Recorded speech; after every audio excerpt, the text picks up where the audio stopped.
ഈ ഒരു എക്സാമിനൊക്കെ വേണ്ടി പ്രിപ്പയർ ചെയ്യുമ്പോൾ ഒരു അഡ്വാൻറ്റേജ് എന്താണെന്ന് വെച്ചാൽ നിങ്ങൾ 2024 നെഗറ്റീവ് വരുന്നത് കണ്ടോ, 3 മാർക്സ് ഫോർ നെഗറ്റീവ് മാർക്ക് വരുന്നത് എത്രയാണ്, SSC ജൂനിയർ എഞ്ചിനീയർ അതേപോലെ തന്നെ RRB ജൂനിയർ എഞ്ചിനീയർ. ഈ 2 എക്സാമുകൾ 2024 60% ക്വസ്റ്റ്യൻസ് വരുന്നത് 2 മൊഡ്യൂളുകളിൽ നിന്നാണ്. ഒന്ന്, നിങ്ങൾ ആദ്യം പഠിച്ചു തുടങ്ങുമ്പോൾ ഫസ്റ്റ് നിങ്ങൾ പ്രയോറിറ്റി കൊടുക്കേണ്ട സബ്ജക്ട്സിൽ ഒന്ന് തെർമൽ എഞ്ചിനീയറിംഗ് ആണ്. അത് പഠിക്കുമ്പോൾ നിങ്ങൾ ആദ്യം ഇപ്പോൾ ഓൾറെഡി നമ്മൾ പറഞ്ഞ പോലെ തന്നെ SSCയുടെ പേപ്പർ 1 നമ്മൾ പറഞ്ഞു എത്രയാണ്, 200 ചോദ്യങ്ങളാണുള്ളത്. അവിടെ hi, welcome all to Entri technical YouTube channel. So ഇന്നത്തെ സെഷനിൽ നമ്മൾ ഡിസ്കസ് ചെയ്യാൻ പോകുന്നത് 2024 വരാൻ പോകുന്ന SSC ജൂനിയർ എഞ്ചിനീയർ എക്സാമിൻ്റെ നോട്ടിഫിക്കേഷനെ പറ്റിയാണ്. അപ്പോൾ നമുക്ക് staff selection commission 2024 calendar publish ചെയ്തു. അപ്പോൾ അതിൽ നിന്ന് തന്നെ നമുക്ക് മനസ്സിലാക്കാൻ സാധിക്കുന്നത് 2024 SSC ജൂനിയർ എഞ്ചിനീയർ എക്സാമിൻ്റെ CBT 1ൻ്റെ നോട്ടിഫിക്കേഷൻ ഡേറ്റും അതേപോലെ തന്നെ എക്സാം ഡേറ്റിൻ്റെയൊക്കെ ടെൻറ്റേറ്റീവ് ഡേറ്റ് ഓൾറെഡി കലണ്ടറിൽ പബ്ലിഷ് ചെയ്തിട്ടുണ്ട്. അപ്പോൾ നമുക്ക് ഇപ്പോൾ മെക്കാനിക്കൽ എഞ്ചിനീയറിംഗ് ആസ്പിറൻസിന് നോക്കുകയാണെങ്കിൽ നമുക്കറിയാം, നമുക്ക് 2024 RRB ജൂനിയർ എഞ്ചിനീയർ എക്സാം നമുക്ക് നമ്മുടെ പ്രതീക്ഷയിലുള്ളതാണ്. അതേപോലെ തന്നെ SSC ജൂനിയർ എഞ്ചിനീയർ എന്ന് പറയുന്ന എല്ലാ വർഷവും നടക്കുന്ന എക്സാം തന്നെയാണ്. അപ്പോൾ ആ എക്സാം നമുക്ക് 2024 ഓൾറെഡി SSC ജൂനിയർ എഞ്ചിനീയറിൻ്റെ ഡേറ്റ് ഓൾറെഡി വന്നു. അപ്പോൾ ഈ 2 എക്സാമുകൾ SSC ജൂനിയർ എഞ്ചിനീയർ അതേപോലെ തന്നെ RRB ജൂനിയർ ഈ 2 എക്സാമുകൾ 2024 മുന്നിൽ കണ്ടുകൊണ്ട് തന്നെ നിങ്ങൾ എന്ത് ചെയ്യുക, എക്സാംസിന് പ്രിപ്പയർ ചെയ്യുക. അപ്പോൾ നമ്മൾ ഇന്നത്തെ സെഷനിൽ നമ്മൾ SSC ജൂനിയർ എഞ്ചിനീയർ എക്സാമിൻ്റെ സിലബസും അതിൻ്റെ പ്രിപ്പറേഷൻ കാര്യങ്ങളൊക്കെയാണ് നമ്മൾ ഇന്ന് മെയിനായിട്ട് ഡിസ്കസ് ചെയ്യാൻ പോകുന്നത്. So once again I welcome you all to the session. Okay, so നമുക്ക് 2024 SSC സ്റ്റാഫ് സെലക്ഷൻ കമ്മീഷൻ 2024 കലണ്ടറിൽ നിന്ന് നമുക്ക് മനസ്സിലാക്കാൻ സാധിക്കുന്നത് SSC junior engineer 2024 expected notification date February 29 February 29 നമുക്ക് SSC ജൂനിയർ എഞ്ചിനീയറിൻ്റെ നോട്ടിഫിക്കേഷൻ വരുന്നതാണ്. അതേപോലെ തന്നെ നമുക്ക് ആപ്ലിക്കേഷൻ ക്ലോസ് ചെയ്യാനുള്ള ഡേറ്റ് വന്നിരിക്കുന്നത് മാർച്ച് 29 ഏകദേശം ഒരു മാസത്തോളം നമുക്ക് അപ്ലൈ ചെയ്യാനുള്ള ടൈമുണ്ട്. അപ്പോൾ നമുക്ക് ആ ഒരു ടൈമിൽ തന്നെ നമുക്ക് എന്ത് ചെയ്യാൻ പറ്റും, ആ ഒരു എക്സാമിന് അപ്ലൈ ചെയ്യാനായിട്ട് സാധിക്കും. എക്സാം ഡേറ്റ്, അതായത് നമുക്കറിയാം SSC ജൂനിയർ എഞ്ചിനീയർ എന്ന് പറയുന്നത് ഒരു 2 ടയർ എക്സാം തന്നെയാണ്, CBT 1 ആൻഡ് CBT 2. അപ്പോൾ അതിൽ CBT 1ൻ്റെ ടെൻറ്റേറ്റീവ് ഡേറ്റ് പറഞ്ഞിരിക്കുന്നത് മെയ് ഓർ ജൂൺ ഓഫ് 2024. അപ്പോൾ നമ്മൾ ആലോചിക്കുക, നമ്മുടെ RRB JEE എക്സാമും നമുക്ക് ഏകദേശം വരാൻ സാധ്യതയുള്ള ഒരു ഡേറ്റ് അവിടെ തന്നെയാണ്. നമുക്ക് നോട്ടിഫിക്കേഷൻ വന്നിട്ട് നമുക്ക് 2024 മിഡോട് കൂടിയാണ് നമ്മൾ RRB JEEയുടെയും CBT 1 എക്സാം പ്രതീക്ഷിക്കുന്നത്. അതേപോലെ തന്നെ ആ ഒരു ടൈമിൽ തന്നെ നമുക്ക് എന്തും പ്രതീക്ഷിക്കാം, SSC JEEയുടെ ഓൾറെഡി നോട്ടിഫിക്കേഷൻ കലണ്ടർ പ്രകാരം ആ ഒരു ഡേറ്റിൽ തന്നെ നമുക്ക് SSC JEEയുടെ എക്സാം വരുന്നുണ്ട്. അപ്പോൾ നിങ്ങൾ ഈ 2 എക്സാമിനും കോമൺ ആയിട്ട് നിങ്ങൾ എന്ത് ചെയ്യുക, പ്രിപ്പയർ ചെയ്ത് പോവുക എന്നുള്ളത് തന്നെയാണ് എനിക്ക് നിങ്ങളോട് പറയാനുള്ളത്. കാരണം SSC JEE, SSC junior engineer, RRB junior ഈ 2 എക്സാമുകൾ നമ്മൾ നോക്കുന്ന സമയത്ത് ഒരു മെക്കാനിക്കൽ ഗ്രാജുവേറ്റിനെ സംബന്ധിച്ചിടത്തോളം, ഒരു മെക്കാനിക്കൽ കോമ്പറ്റീറ്റീവ് എക്സാം ആസ്പിറൻറ്റ് സംബന്ധിച്ചിടത്തോളം RRB JEE ആണ് ഒരുപാട് വേക്കൻസി വരുന്ന ഒരു എക്സാം. RRB JEE ആണ്. RRB JEE പോലെ അത്ര ഹ്യൂജ് നമ്പർ ഓഫ് വേക്കൻസീസ് ഒരിക്കലും SSC JEE മെക്കാനിക്കലിൽ വരാനുള്ള സാധ്യത കുറവാണ്. അതുകൊണ്ട് തന്നെ നിങ്ങൾ ഈ 2 എക്സാമും ടാർഗറ്റ് ചെയ്ത് 2 എക്സാമും കോൺസെൻട്രേറ്റ് ചെയ്ത് മാക്സിമം, കാരണം ഈ 2 എക്സാമുകൾക്ക് നമുക്ക് കോമൺ ആയിട്ട് പഠിക്കാവുന്ന ഒരുപാട് കണ്ടൻസുകളുണ്ട്. നമ്മുടെ നോൺ ടെക്നിക്കൽ പോർഷൻസിലാണെങ്കിലും അവിടെയും റീസണിങ്ങും അതേപോലെ ജനറൽ അവയർനെസ് സെഷൻസ് വരുന്നുണ്ട്. അതേപോലെ നമ്മുടെ ടെക്നിക്കൽ സബ്ജക്ട്സിലേക്ക് വരുന്ന സമയത്ത് അവിടെയും നമുക്ക് ഒരുപാട് സബ്ജക്റ്റുകൾ, നമ്മുടെ ഫ്ലൂയിഡ് മെക്കാനിക്സ് അതേപോലെ തന്നെ thermal engineering subject, mechanics of solid subjects, ഇതൊക്കെ കോമൺ സബ്ജക്റ്റുകളാണ്. ഈ 2 എക്സാമുകൾക്ക് നമുക്ക് യൂസ്ഫുൾ ആയിട്ട് പഠിക്കാവുന്ന സബ്ജക്റ്റുകളാണ്. അപ്പോൾ അതൊക്കെ നമ്മളൊന്ന് മനസ്സിലാക്കി ഈ 2 എക്സാമുകളും ടാക്കിൾ ചെയ്യാൻ പറ്റുന്ന രീതിയിൽ തന്നെ നിങ്ങൾ എന്ത് ചെയ്യുക, പ്രിപ്പറേഷൻ മുന്നോട്ട് കൊണ്ടുപോകും. ഓക്കെ, അപ്പോൾ ഇതാണ് നമ്മുടെ 2024 സ്റ്റാഫ് സെലക്ഷൻ കമ്മീഷൻ കലണ്ടറിൽ നിന്ന് നമുക്ക് എക്സ്പെക്റ്റഡ് ഡേറ്റുകൾ, SSC JEEയുടെ എക്സ്പെക്റ്റഡ് ഡേറ്റ് നമുക്ക് മനസ്സിലാവുന്നത് ഇതാണ്. അപ്പോൾ നമ്മൾ ഈ SSC JEEയുടെ സെലക്ഷൻ പ്രോസസ്സ് നോക്കുകയാണെങ്കിൽ നമുക്കറിയാം, RRB JEE പോലെ തന്നെ നമുക്ക് SSC ജൂനിയർ എഞ്ചിനീയർ എക്സാമും 2 ടയറായിട്ട് തന്നെയാണ് നടക്കുന്നത്. CBT 1ഉം SSC JEE പേപ്പർ 1ഉം പേപ്പർ 2ഉം അല്ലേ. അപ്പോൾ ഇവിടെ ഇപ്പോഴുള്ള ഒരു അഡ്വാൻറ്റേജ് എന്താണെന്ന് വെച്ച് കഴിഞ്ഞാൽ, നമുക്കറിയാം 2022 വരെ SSC ജൂനിയർ എഞ്ചിനീയർ എക്സാമിൻ്റെ ടയർ 2 എന്ന് പറയുന്നത് ഒരു സബ്ജക്റ്റീവ് മോഡായിരുന്നു, സബ്ജക്റ്റീവ് എക്സാം ആയിരുന്നു. നമ്മൾ യൂണിവേഴ്സിറ്റി എക്സാമിന് എഴുതുന്നത് പോലെ തന്നെ വലിയ ന്യൂമറിക്കൽ ക്വസ്റ്റ്യൻസുകളും ഡെറിവേഷൻസും തിയറിയും ഒക്കെ നമ്മൾ എഴുതി തന്നെ മാർക്ക് സ്കോർ ചെയ്യേണ്ട മോഡായിരുന്നു. അപ്പോൾ അതിൻ്റെ ഒരു സ്റ്റഡി മെത്തേഡ് എന്ന് പറയുന്നത് എൻ്റയർലി ഡിഫറെൻ്റ് ആണ്. നമ്മളൊരു സബ്ജക്റ്റീവ് എക്സാമിനെ അപ്രോച്ച് ചെയ്യുന്ന, ഒരു ഒബ്ജക്റ്റീവ് എക്സാമിന് പഠിക്കുന്ന രീതിയിൽ അല്ല നമുക്കൊരിക്കലും ഒരു സബ്ജക്റ്റീവ് അല്ലെങ്കിൽ ഒരു ഡിസ്ക്രിപ്റ്റീവ് എക്സാമിന് നമ്മൾ പഠിക്കേണ്ടത് അല്ലേ.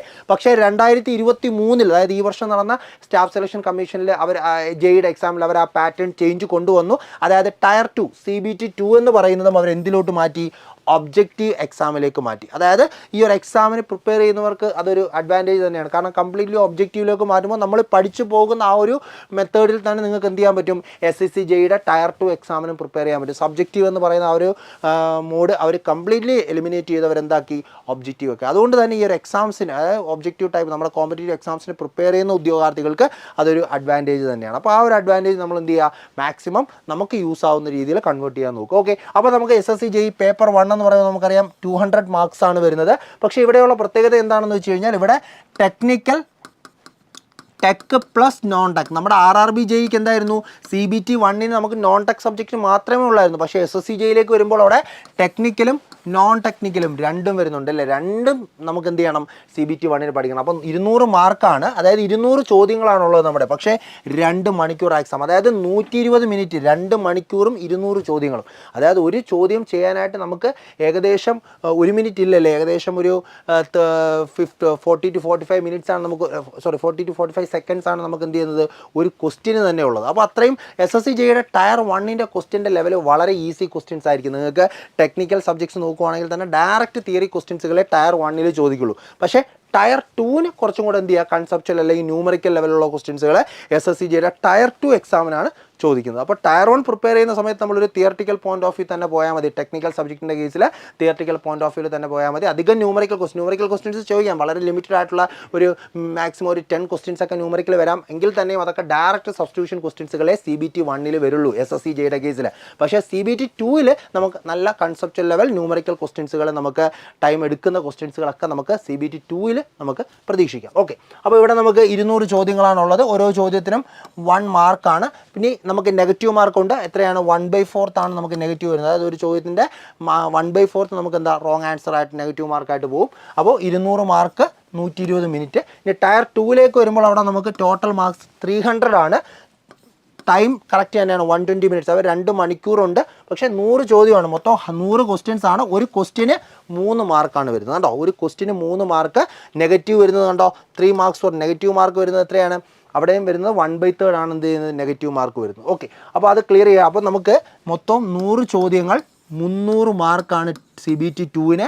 അവിടെ ഒരു ചോദ്യത്തിന് 3 മാർക്ക്. അപ്പോൾ CBT 2 എന്ന് പറയുമ്പോൾ അവിടെ നമുക്ക് നല്ല ഹൈ ലെവൽ ക്വസ്റ്റ്യൻസുകൾ, ന്യൂമറിക്കൽ ക്വസ്റ്റ്യൻസുകൾ പ്രതീക്ഷിക്കാം, നല്ല കൺസെപ്ച്വൽ ലെവൽ ക്വസ്റ്റ്യൻസുകൾ പ്രതീക്ഷിക്കാം. അപ്പോൾ CBT 2ൻ്റെ പ്രിപ്പറേഷൻ ആകുമ്പോഴത്തേക്കും നമ്മൾ എന്ത് ചെയ്യണം, കുറച്ചും കൂടെ ഡീപ്പ് ലെവൽ ക്വസ്റ്റ്യൻസുകൾ വർക്കൗട്ട് ചെയ്ത് തന്നെ പോകണം. അപ്പോൾ ഈ CBT 1ൻ്റെയും CBT 2ലും നമുക്ക് ടെക്നിക്കൽ കണ്ടന്റ്, CBT 2 എന്ന് പറയുന്നത് പ്യൂർലി എന്താണ്, ടെക്നിക്കലാണ്. CBT 1ൽ ഞാൻ പറഞ്ഞു ടെക് പ്ലസ് നോൺ ടെക് ആണ്. അവിടെ ടെക്നിക്കൽ 100 ചോദ്യമുണ്ട്, നോൺ ടെക്നിക്കൽ 100 ചോദ്യമുണ്ട്. ആ നോൺ ടെക്നിക്കൽ 100 ചോദ്യത്തിൽ 50 ക്വസ്റ്റ്യൻ എന്ന് പറയുന്നത് റീസണിങ്ങും 50 ക്വസ്റ്റ്യൻ എന്ന് പറയുന്നത് ജനറൽ നോളജുമാണ്. കണ്ടോ, ടെക്നിക്കൽ കംപ്ലീറ്റ് 100 ക്വസ്റ്റ്യൻസ് വരും, നോൺ ടെക്നിക്കൽ കംപ്ലീറ്റ് 100 ക്വസ്റ്റ്യൻസ് വരും. അതിൽ 50 questions from reasoning part and 50 questions from general knowledge session. അങ്ങനെയാണ് 200 ക്വസ്റ്റ്യൻസ് ഇൻ CBT 1. പക്ഷേ CBT 2ൽ നമുക്ക് എത്രയാണ്, 100 ചോദ്യങ്ങളാണുള്ളത്. അത് 100ഉം എന്താണ്, ടെക്നിക്കലാണ്. 100 ക്വസ്റ്റ്യൻസും പ്യൂർലി ടെക്നിക്കലാണ്. നമ്മുടെ മെക്കാനിക്കലിൻ്റെ കോർ സബ്ജക്റ്റിൽ നിന്ന് തന്നെയാണ് ആ 100 ചോദ്യങ്ങൾ. പക്ഷേ അവിടെ നമ്മൾ കുറച്ചും കൂടെ കൺസെപ്ച്വൽ ലെവലിൽ അല്ലെങ്കിൽ ന്യൂമറിക്കൽ ക്വസ്റ്റ്യൻസുകൾ വർക്കൗട്ട് ചെയ്ത് പോകണം. പക്ഷേ ഇവിടെ നമ്മൾ ശ്രദ്ധിക്കേണ്ട കാര്യം, നമ്മൾ CBT 1ൽ പഠിക്കുന്ന ടെക്നിക്കൽ കണ്ടന്റുകൾ തന്നെയാണ് CBT 2ലും ഉള്ളത്. അല്ലാതെ അഡീഷണൽ ആയിട്ടൊരു സബ്ജക്ട്സ് ഒന്നും കയറുന്നത്. CBT 1ൽ നമുക്ക് എന്താണോ സിലബസിൽ പറഞ്ഞിരിക്കുന്നത് ടെക്നിക്കൽ പാർട്ട്, അതേ കണ്ടന്റ് തന്നെയാണ് CBT 2ലുള്ളത്. പക്ഷേ ക്വസ്റ്റ്യൻ്റെ ലെവൽ എന്ത് ചെയ്യും, ഡിഫറൻ്റ് ആയിരിക്കും. ക്വസ്റ്റ്യൻ ലെവൽ കൂടി വരാം. അതാണ് അവിടെ ഒരു ഡിഫറൻസ് വരുന്നത്. ഓക്കെ, അപ്പോൾ അത് നമുക്ക് തിയറി പഠിക്കുന്ന സമയത്ത് രണ്ടും CBT 1നും CBT 2നും കോമൺ ആയിട്ട് തന്നെ നിങ്ങൾക്ക് എന്ത് ചെയ്യാൻ പറ്റും, ടെക്നിക്കൽ സബ്ജക്ട്സിൻ്റെ കേസിൽ തിയറി പഠിക്കാനായിട്ട് പറ്റും. ക്വസ്റ്റ്യൻസ് പ്രാക്ടീസ് ചെയ്യുമ്പോൾ കുറച്ചും കൂടെ ഹൈ ലെവൽ ക്വസ്റ്റ്യൻസുകൾ നമ്മൾ CBT 2ന് വേണ്ടി തന്നെ നമ്മൾ എന്ത് ചെയ്യണം, പ്രാക്ടീസ് ചെയ്യണം. തിയറട്ടിക്കൽ പ്ലസ് സിമ്പിൾ ന്യൂമറിക്കൽ ക്വസ്റ്റ്യൻസുകൾ CBT 1ൽ ഫോക്കസ് ചെയ്തു പോകും. ഓക്കെ, അപ്പോൾ ഇതാണ് നമ്മുടെ SSCJയുടെ ഒരു എക്സാം പാറ്റേൺ എന്ന് പറയുന്നത്. അപ്പോൾ ഓൾറെഡി നമ്മൾ പറഞ്ഞ പോലെ തന്നെ SSCJയുടെ പേപ്പർ 1 നമ്മൾ പറഞ്ഞു എത്രയാണ്, 200 ചോദ്യങ്ങളാണുള്ളത്. അവിടെ ജനറൽ ഇൻ്റലിജൻസ് ആൻഡ് റീസണിങ്ങിൽ നിന്ന് 50 ചോദ്യം, ജനറൽ അവയർനെസ് സെഷനിൽ നിന്ന് 50 ചോദ്യം. അപ്പോൾ 50 എത്രയായി, 100 മാർക്കായി.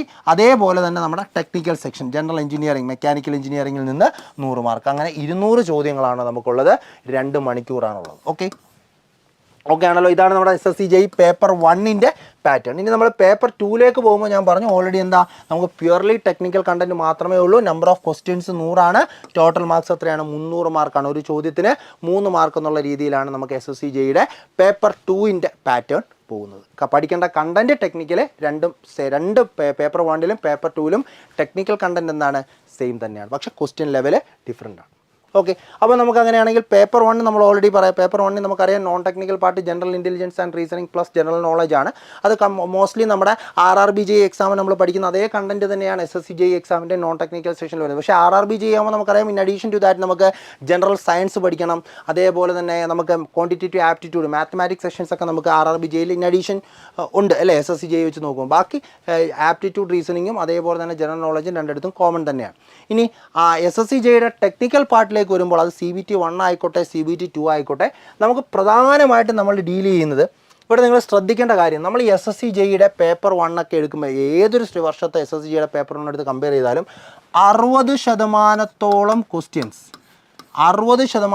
ക്വസ്റ്റ്യൻസ് വരുന്നത് 2 മൊഡ്യൂളുകളിൽ നിന്നാണ്. ഒന്ന് തെർമൽ എഞ്ചിനീയറിംഗ് മൊഡ്യൂളും 2 fluid mechanics and hydraulic machines. ഈ 2 മൊഡ്യൂളുകളിൽ നിന്നാണ് SSC JEE എക്സാമിൻ്റെ 60% ടെക്നിക്കൽ ക്വസ്റ്റ്യൻസുകളും വരുന്നത്. അതുകൊണ്ട് തന്നെ SSC JEE എക്സാം പ്രിപ്പയർ ചെയ്യുന്ന ഉദ്യോഗാർത്ഥികൾ ആദ്യം തന്നെ ഇമ്പോർട്ടൻസ് കൊടുത്ത് പഠിക്കേണ്ട 2 സബ്ജക്റ്റുകൾ, ഒന്ന് fluid mechanics and hydraulic machines, മറ്റൊന്ന് thermal engineering. Thermal engineering means നമ്മുടെ thermodynamics, air standard cycle, IC engine, heat transfer, RIC പോലെയുള്ള സബ്ജക്റ്റുകളാണ് ഞാൻ ഈ thermal engineering and its application എന്നുള്ള ഉദ്ദേശിക്കുന്നത്. അപ്പോൾ ഈ 2 മൊഡ്യൂളുകൾക്ക് നിങ്ങൾ എന്ത് ചെയ്യുക, വെയിറ്റേജ് കൊടുത്ത് തന്നെ പഠിക്കുക.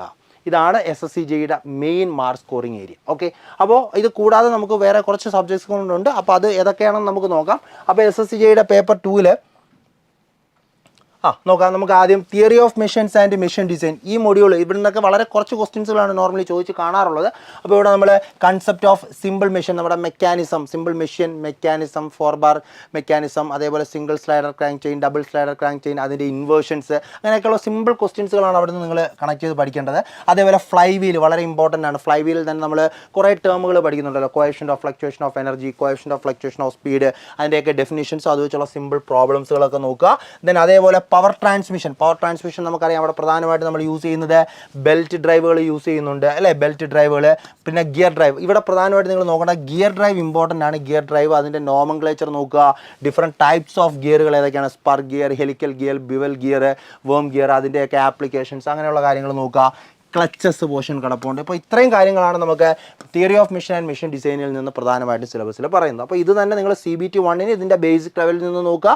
CBT 2 ആകുമ്പോൾ ഇതിൽ നിന്ന് കുറച്ചും കൂടെ കൺസെപ്ച്വൽ ലെവൽ പ്ലസ് ന്യൂമറിക്കൽ ക്വസ്റ്റ്യൻസുകൾ വർക്കൗട്ട് ചെയ്യുക. ഓക്കെ, ദെൻ അടുത്തതും ഇവിടെയും വെയിറ്റേജ് കമ്പാരിറ്റീവ്ലി കുറവാണ്. As compared to thermal and FM weightage കുറവാണ്. അതേപോലെ engineering mechanics and strength of materials, engineering mechanics ചെയ്യുന്ന ബേസിക് ആയിട്ടുള്ള നമ്മുടെ equilibrium of forces, laws of motion, friction, വളരെ ഇമ്പോർട്ടൻ്റ് ആയിട്ട് നിങ്ങൾ കോൺസെൻട്രേറ്റ് ചെയ്യേണ്ട ഒരു പോയിന്റാണ് ഫ്രിക്ഷൻ. അവിടെ നിന്നുള്ള ചോദ്യങ്ങൾ നോർമലി വരാറുണ്ട്. പിന്നെ simple stress and strain concept, നമ്മൾ സ്ട്രെസ് സ്ട്രെയിൻ കൺസെപ്റ്റിൽ നിന്നുള്ള ബേസിക് അവിടെ എന്താ സ്ട്രെസ്, ഡിഫറെൻറ്റ് ടൈപ്സ് ഓഫ് സ്ട്രെസ്സുകൾ, എലാസ്റ്റിക് കോൺസ്റ്റൻസുകൾ തമ്മിലുള്ള റിലേഷൻസുകൾ, തെർമൽ സ്ട്രെസ്സിൻ്റെ കൺസെപ്റ്റ്, ദെൻ ഹൂക്സ് ലോ, അങ്ങനെയുള്ള ബേസിക് ക്വസ്റ്റ്യൻസ് ഡിപ്ലോമ ലെവലിൽ നോർമലി ചോദിക്കുന്ന ക്വസ്റ്റ്യൻസുകൾ. എലാസ്റ്റിക് ലിമിറ്റ്, നമ്മളവിടെ സ്ട്രെസ് സ്ട്രെയിൻ ഡയഗ്രാം പഠിക്കുന്നുണ്ട്, അതിനകത്ത് elastic limit, plastic limit, ultimate point, fracture point, അങ്ങനെയുള്ള കുറേ പോയിന്റ്സുകൾ അതൊക്കെ നോക്കുക.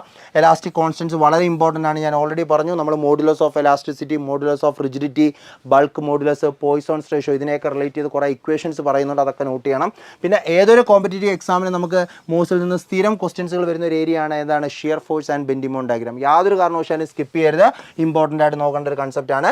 Then thermal stresses in composite bars. ഇത്രയും കാര്യങ്ങളാണ് നമുക്ക് engineering mechanics and strength of materials കൺസെപ്റ്റിൽ നിന്ന് നമ്മൾ നോക്കേണ്ടത്. ഇനി വളരെ ഇമ്പോർട്ടൻ്റ് ആയിട്ടുള്ള മൊഡ്യൂള് തെർമൽ എഞ്ചിനീയറിംഗ്. നമ്മുടെ CBT 1 ആയിക്കോട്ടെ CBT 2 ആയിക്കോട്ടെ, യാതൊരുവിധ കാരണവശാലും നിങ്ങൾ സ്കിപ്പ് ചെയ്യാൻ പാടില്ലാത്ത സബ്ജക്റ്റാണ് തെർമൽ എഞ്ചിനീയറിംഗ്. നിങ്ങൾ ആദ്യം പഠിച്ചു തുടങ്ങുമ്പോൾ ഫസ്റ്റ് നിങ്ങൾ പ്രയോറിറ്റി കൊടുക്കേണ്ട സബ്ജക്ട്സിൽ ഒന്ന് തെർമൽ എഞ്ചിനീയറിംഗ് ആണ്. അത് പഠിക്കുമ്പോൾ നിങ്ങൾ ആദ്യം അതിനകത്ത് properties of pure substance, first law and second law of thermodynamics എന്ന് എഴുതിയ, പക്ഷേ തെർമോഡൈനാമിക്സിൻ്റെ ബേസ് തൊട്ട് തന്നെ നിങ്ങൾ പഠിക്കുക. ചോദ്യങ്ങൾ SSC JEEക്ക് സ്ഥിരം ചോദിക്കുന്നുണ്ട്. ബേസിക് കൺസെപ്റ്റ്സ് ഓഫ് തെർമോഡൈനാമിക്സ് പഠിച്ചിരിക്കണം. തെർമോഡൈനാമിക് പ്രോസസ്സുകൾ കറക്റ്റായിട്ട് അറിഞ്ഞിരിക്കണം. ഓരോ തെർമോഡൈനാമിക് പ്രോസസ്സിലെയും ഹീറ്റ് ട്രാൻസ്ഫർ, വർക്ക് ട്രാൻസ്ഫർ ഇക്വേഷൻസുകളൊക്കെ കറക്റ്റായിട്ട് നോക്കുക. ദെൻ ലോസുകൾ, 0th ലോ ഓഫ് തെർമോഡൈനാമിക്സ് പഠിക്കുക, first law of thermodynamics, second law of thermodynamics, അതിൻ്റെയൊക്കെ ബേസിക് കൺസെപ്റ്റ്സുകൾ കറക്റ്റായിട്ട് നോക്കുക ഫോർ CBT 1 എക്സാം.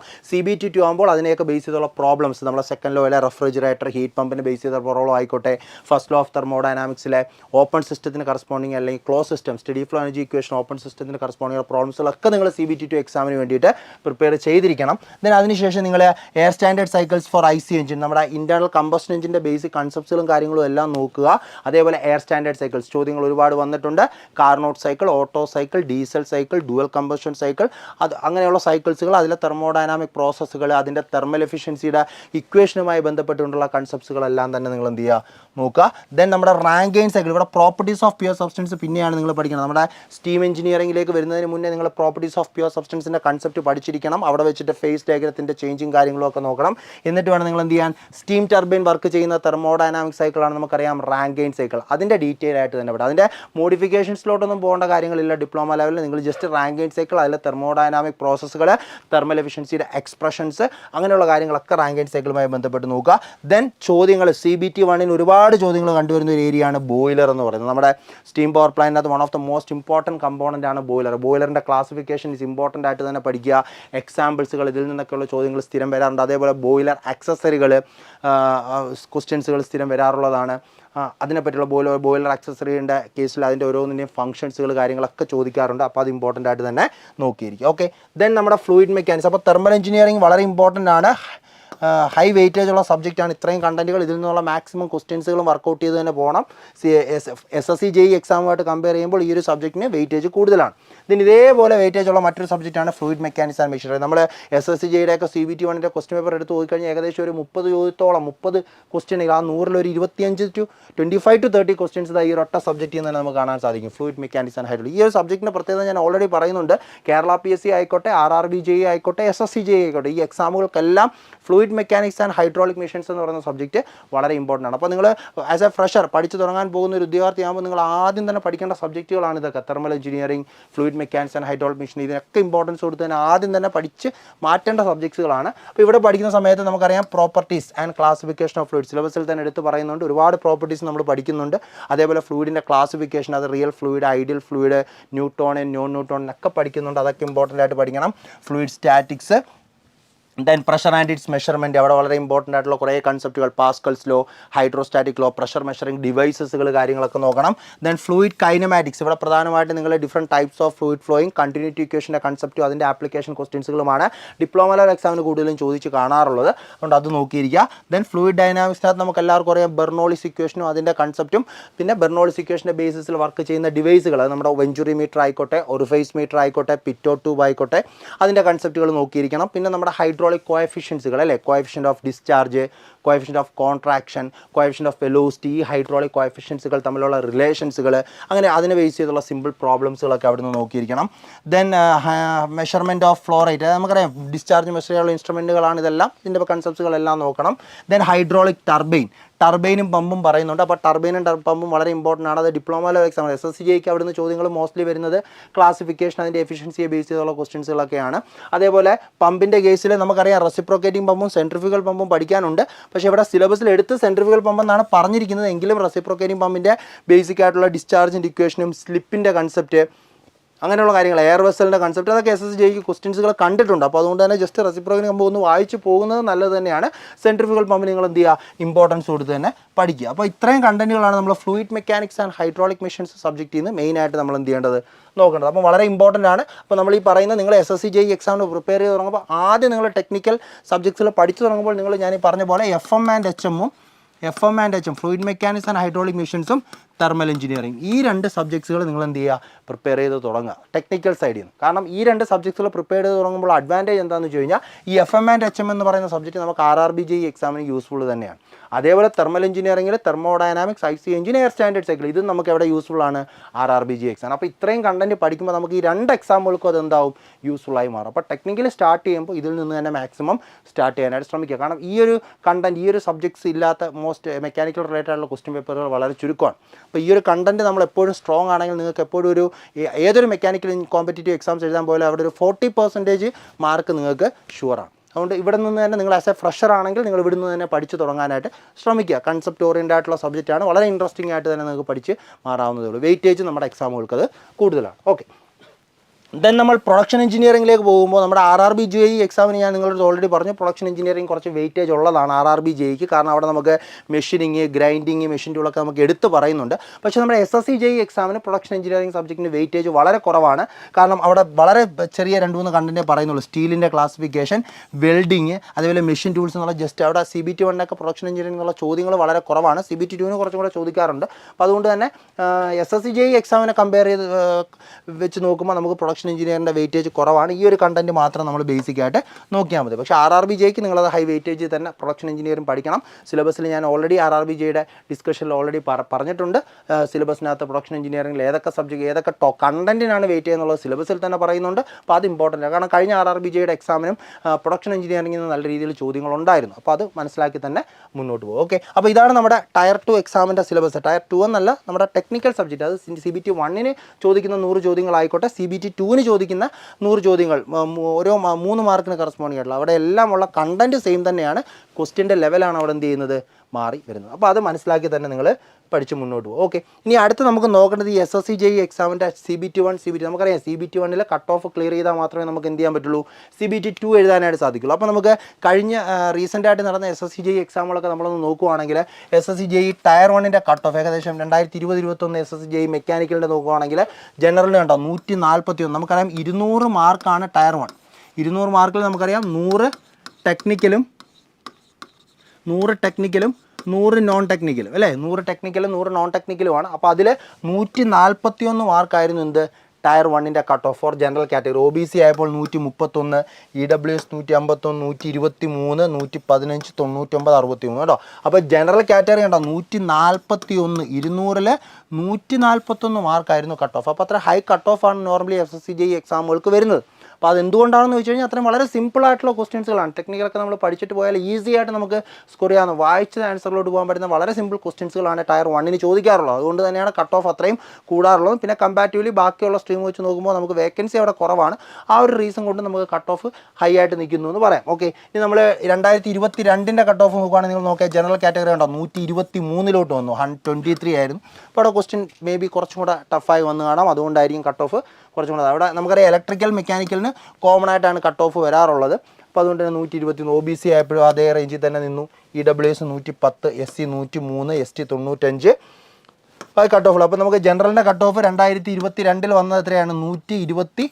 123. ഓക്കെ, ഇനി നമുക്കിപ്പോൾ റീസെൻ്റ് ആയിട്ട് നമുക്കിപ്പോൾ 2023 ഇതാണ്ട് ഇപ്പം 2023 ടയർ 1 എക്സാം കഴിഞ്ഞിരുന്നു. ഇപ്പം ഡിസംബറിൽ ടയർ 2 എക്സാം നടന്നു. അപ്പോൾ അവിടെ നമുക്ക് വന്നത് കണ്ടോ ജനറലിൻ്റെ കട്ട് ഓഫ് നോക്കിയാൽ 131 അല്ല, 200-ൽ 131. ഏകദേശം 320 കുട്ടികൾ മാത്രമായിരുന്നു ഇലക്ട്രിക്കൽ മെക്കാനിക്കലും കൂടെ കമ്പൈൻ ചെയ്ത് ഈ ഒരു സ്കോറിന് മുകളിൽ മാർക്ക് മേടിച്ചു. 131 കട്ട് ഓഫ് വന്നത്. ബാക്കിയൊക്കെ ആസ് പെർ റിസർവേഷൻ OBC 131 അടുപ്പിച്ച് തന്നെ വന്നു. EWS 125, SC 116, 105. അപ്പോൾ നമ്മുടെ ജനറലിൻ്റെ കട്ട് ഓഫ് വന്നത് 131. അപ്പോൾ നമ്മൾ ശ്രദ്ധിക്കുക, 200-ൽ നമുക്ക് SSC-JEEയുടെ ടയർ 1 മെക്കാനിക്കലിൻ്റെ ടയർ 1 കവർ ചെയ്യണമെങ്കിൽ നമ്മളൊരു 200-ൽ എപ്പോഴും നമ്മളൊരു 130 to 135 ഒക്കെ നമ്മൾ മിനിമം എന്ത് ചെയ്യണം, സ്കോർ ചെയ്തിരിക്കണം. അപ്പോൾ 130 to 135 ചിലപ്പോൾ ക്വസ്റ്റ്യൻ ഭയങ്കര ഈസി ആണെങ്കിൽ അതിൽ ക്രോസ് ചെയ്യാം. നമ്മൾ 2022 കണ്ടു 141 പോയിട്ടുണ്ട്. എങ്കിലും നമ്മൾ ഒരു മിനിമം 130 to 135 ഒക്കെ നമ്മൾ എന്ത് ചെയ്യണം, ആ ഒരു റേഞ്ചിൽ തന്നെ മാർക്ക് സ്കോർ ചെയ്താലേ നമുക്ക് SSC-JEEയുടെ ടയർ 1 നമുക്ക് എന്ത് ചെയ്യാൻ പറ്റുള്ളൂ, കവർ ചെയ്യാനായിട്ട് സാധിക്കുള്ളൂ. അപ്പോൾ ഇതാണ് ഇതിൻ്റെ ഒരു റേഞ്ച് എന്ന് പറയുന്നത്. അപ്പോൾ ഈ 2024 ഈ ഒരു എക്സാമിനൊക്കെ വേണ്ടി പ്രിപ്പയർ ചെയ്യുമ്പോൾ ഒരു അഡ്വാൻറ്റേജ് എന്താണെന്ന് വെച്ചാൽ ഞങ്ങൾ 2024 ഈ ഒരു എക്സാമിന് പ്രിപ്പയർ ചെയ്യുമ്പോൾ അഡ്വാൻറ്റേജ് നമ്മുടെ മുന്നിൽ RRB-JEE എക്സാം വരുന്നുണ്ട്. അപ്പോൾ ഇവിടെ നമുക്ക് യൂസ്ഫുൾ ആവും. SSC-JEEക്കും RRB-JEEക്കും കൂടെ ഒരു കോമൺ രീതിയിൽ നിങ്ങൾക്ക് പഠിച്ചു പോകാൻ പറ്റും. പഠിക്കുന്ന കണ്ടൻറ്റുകൾ ഇപ്പോൾ SSC-JEEക്ക് നിങ്ങൾ റീസണിങ് പഠിക്കുന്നു, SSC-JEEക്ക് ജനറൽ നോളജ് പഠിക്കുന്നു, SSC-JEEയുടെ ടെക്നിക്കൽ പോർഷനിൽ നിങ്ങൾ fluid mechanics and hydraulic machinery, thermal engineering സബ്ജക്റ്റുകൾ പഠിക്കുന്നു, സ്ട്രെങ്ത് ഓഫ് മെറ്റീരിയൽസ്. അപ്പോൾ ഇതൊക്കെ നിങ്ങൾക്ക് എന്ത് ചെയ്യാം, RRB-JEE എക്സാമിന് യൂസ്ഫുൾ ആണ്. പക്ഷേ RRB-JEEക്ക് ടെക്നിക്കൽ പ്രൊഡക്ഷൻ ഞാൻ പറഞ്ഞ പോലെ മറ്റ് കുറച്ച് സബ്ജക്ട്സുകളുടെ വെയിറ്റേജ് ഉണ്ട്. അപ്പോൾ അതും കൂടെ നിങ്ങൾ പഠിക്കുക. അതിനോടൊപ്പം തന്നെ നിങ്ങൾ ഫിസിക്സ്, കെമിസ്ട്രി, ബയോളജി, മാത്സ് അങ്ങനെയുള്ള കണ്ടന്റ് കൂടെ അഡീഷണൽ നമ്മൾ RRB-JEEക്ക് പഠിക്കേണ്ടി വരും. അപ്പം ഈ 2 എക്സാമുകൾ നമ്മൾ 2024 വരുന്നത് കൊണ്ട് ഈ ഒരു അവസരം നിങ്ങൾ എന്ത് ചെയ്ത് മിസ്സാക്കരുത് അല്ലേ. കാരണം ഈ RRB-JEE കൂടെ വരുന്നതുകൊണ്ട് ഈ 2 എക്സാമിനും ഒരുപാട് കണ്ടന്റുകൾ നമുക്ക് കോമൺ ആണ്. അപ്പോൾ ഒരു പഠിക്കുന്ന ആ ഒരു കണ്ടന്റ് 2 എക്സാമിന് യൂസ്ഫുൾ ആവുന്ന രീതിയിൽ നിങ്ങൾ എന്ത് ചെയ്യുക, പഠിച്ചു മുന്നോട്ട്. അപ്പോൾ ഈ ഒരു രീതിയിലുള്ള അവസരം നമുക്കറിയാം. ഈ SSCJ നമുക്ക് എല്ലാ കൊല്ലവും വരുന്നതാണ്, പക്ഷേ RRBJ നമുക്ക് അങ്ങനെ വരുന്നതല്ല. 2024 കഴിഞ്ഞ് കഴിഞ്ഞാൽ ഇനി വീണ്ടും ഒരു 4-5 വർഷം കഴിയണം അടുത്ത ഒരു RRB എക്സാം വരാനായിട്ട്. അപ്പോൾ ഈ ഒരു വരാൻ പോകുന്ന അവസരത്തിൽ തന്നെ നിങ്ങളത് ക്ലിയർ ചെയ്ത് മാക്സിമം സർവീസിൽ കയറാനായിട്ട് ശ്രമിക്കുക. അപ്പോൾ ഈ 2 എക്സാമുകളും SSCJ ആയിക്കോട്ടെ RRBJ ആയിക്കോട്ടെ രണ്ടും 2024 വരുന്ന എക്സാം നമുക്കുള്ളതാണ് എന്ന് മനസ്സിൽ കണ്ടിട്ട് എന്ത് ചെയ്യുക, മുന്നോട്ട് പോകുക. ഓക്കെ, അപ്പോൾ ഇതാണ് നമ്മുടെ ഒരു ഏകദേശം കട്ട് ഓഫ്. കഴിഞ്ഞ 2-3 വർഷത്തെ കട്ട് ഓഫ് നോക്കിക്കഴിഞ്ഞാൽ നമുക്ക് ഈ ഒരു രീതിയിലാണ് SSCJ മനസ്സിലാവുന്നത്. അപ്പോൾ ഞാൻ പറഞ്ഞ പോലെ തന്നെ 2 എക്സാമുകൾക്കും SSCJയ്ക്കും RRBJയ്ക്കും കോമൺ ആയിട്ട് നമുക്കറിയാം ഇപ്പോൾ എന്തൊക്കെ കണ്ടൻസുകളാണ് കോമൺ ആയിട്ട് വന്നിരിക്കുന്നത് എന്നുള്ള കാര്യങ്ങളൊക്കെ ഒരു ബേസിക് ഐഡിയ നിങ്ങൾക്ക് ലഭിച്ചു. അപ്പോൾ എല്ലാവരും അവരുടേതായ ഒരു പ്ലാനിൽ തന്നെ പഠിച്ച് മുന്നോട്ട് പോവുക. ഈ ഒരു അവസരം 2024 ഈ 2 എക്സാമും നമ്മുടെ മുന്നിലേക്ക് വരികയാണ്. അപ്പോൾ മാക്സിമം സ്കോർ ചെയ്ത് വളരെ മികച്ച രീതിയിൽ തന്നെ പഠിച്ച് ഏതെങ്കിലും ഒരു എക്സാം നമ്മൾ സ്കോർ ചെയ്ത് സർവീസിൽ കയറാനായിട്ട് തന്നെ എല്ലാവരും ശ്രമിക്കുക. നല്ല രീതിയിൽ തന്നെ പ്രിപ്പറേഷൻ മുന്നോട്ട് പോകട്ടെ. നമ്മൾ എൻട്രി ടെക്നിക്കൽ യൂട്യൂബ് ചാനലിലൂടെ ഇനിയും ഇതേപോലെയുള്ള ഈ 2 എക്സാമുകൾക്ക് നിങ്ങൾക്ക് യൂസ്ഫുൾ ആവുന്ന കണ്ടൻസുകൾ നമ്മൾ ഇനിയും ഡെലിവർ ചെയ്യുന്നതായിരിക്കും. മാക്സിമം നിങ്ങൾ ചാനൽ ഫോളോ ചെയ്യുക. അപ്പോൾ അങ്ങനെയാണെങ്കിൽ നമുക്ക് അടുത്ത സെഷനിൽ വീണ്ടും കാണാം. Until then thank you.